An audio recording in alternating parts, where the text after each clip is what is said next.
శ్రీమాత్రే నమః. ఈరోజు వచ్చేసి కందిపప్పు బీరకాయ వండుకుందామండి. ఇదిగోండి కందిపప్పు శుభ్రంగా కడుక్కుని ఇలా 2 సార్లు కడుక్కుని ఇలా పెట్టుకున్నాను నానబెట్టి. ఒక ఉల్లిపాయ అండి, పచ్చిమిర్చి అంటే కొంచెం కారం తక్కువ వేస్తాను, పచ్చిమిరకాయలు ఎక్కువ వేస్తాను, టేస్టీగా ఉంటుందండి పప్పు. ఇదిగోండి ఒక బీరకాయ కట్ చేసుకుని పెడతాను. ఇదిగో వాటర్ పెట్టానండి, మనకు పప్పు ఉడకాలి కదా అంచేత ఇదిగో పెట్టానండి. ఇదిగో పప్పు కూడా వేసేస్తున్నానండి.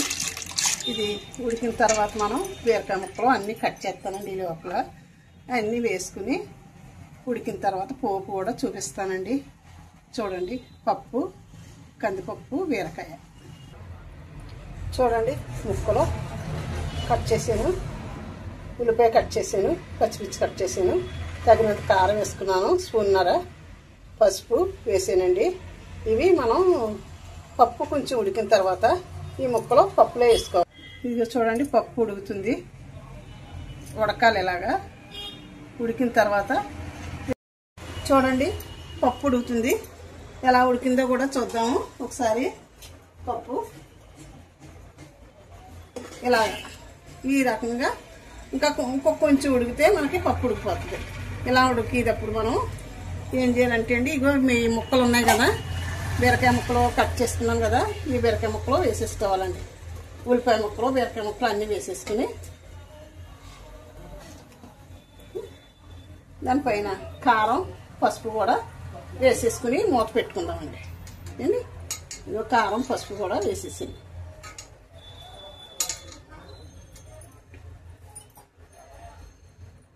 అంటే కారం ఇంకా కొంచెం ఉండిపోయింది అనేసి కొంచెం వాటర్ వేసి వేస్తున్నానండి. చూడండి, ఇప్పుడు మనం మూత పెట్టుకుంటే మనకి పప్పు బీరకాయ రెండు కలిపి కారంతో పాటు ఉడుకుతాయండి. ఉడికిన తర్వాత పోపు కూడా పెట్టుకుందాం. పోపు కూడా చూపిస్తాను చూడండి. ఇదిగోండి కరివేపాకు, 3 ఎండుమిరపకాయలు, ఆవాలు, జీలకర్ర, చూడండి ఇదిగోండి ఎల్లుల్లిపాయ. మొత్తం ఇలాగా మనం పోపుకి పప్పు పోపుకి సరిపోతుంది. సరే అండి, ఉంటానండి. ఎలా ఉడుకుతుందో చూద్దామండి. అదిగోండి ఉడుకుతుంది కదా, బాగా ఉడుకుతుంది పప్పు అయితేనే. ఇంకా కొంచెం ఉడకాలండి.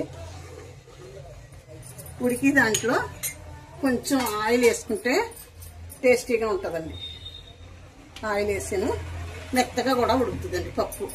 పప్పు ఎంత మెత్తగా ఉడికితే అంత బాగుంటుందండి. చూడండి ఇలా ఉడికింది, ముక్క బీరకాయ ముక్క ఉడికిపోయింది. ఇలా ఉండగా మనం అయితే పంటికి తగులుతుందమ్మా. కొంచెం సాల్ట్ వేసేసుకుని పోపు పెట్టేసుకుందాం. సాల్ట్ ముందు వేసుకోకూడదు, వేసుకుంటే పప్పు ఉడకదండి. అంచేత సాల్ట్ లాస్ట్ వేసుకోవాలి. ఇంకా సాల్ట్ కూడా వేస్తున్నాను. చూడండి కొంచెం సాల్ట్ వేసాను, పోపు కూడా పెట్టేస్తాను.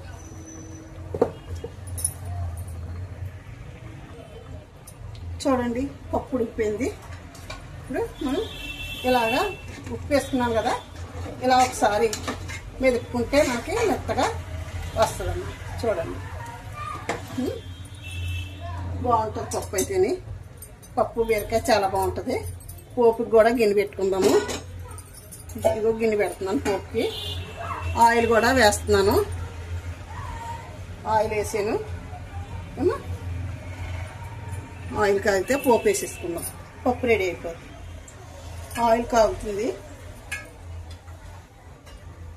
చూడండి పోపు వేస్తున్నాను. వెల్లుల్లిపాయ వేసాను. గింజలన్నీ వేసేసుకుంటాము. చూడండి కొంచెం వేస్తే ఎండుమిరపకాయలు కూడా వేసేస్తున్నాను. ఎండుమిరపకాయలు కొంచెం బాగా కొంచెం కలర్ వచ్చేలా వేసుకోవాలి. వేసుకుంటే టేస్టీగా ఉంటుంది పప్పు. పోపు ఎంత బాగా వేస్తే అంత బాగుంటుందో. అలాగని మాడిపోసుకోకూడదు. కట్టేసాను, వేసేస్తున్నాను పప్పు. పప్పు బీరకాయ రెడీ, కర్రీ రెడీ అయిపోయింది. సరే ఉంటానమ్మా, మూత పెట్టేసుకున్నాను. ఉంటాను. శ్రీమాత్రే నమః, శ్రీమాత్రే నమః, శ్రీమాత్రే నమః.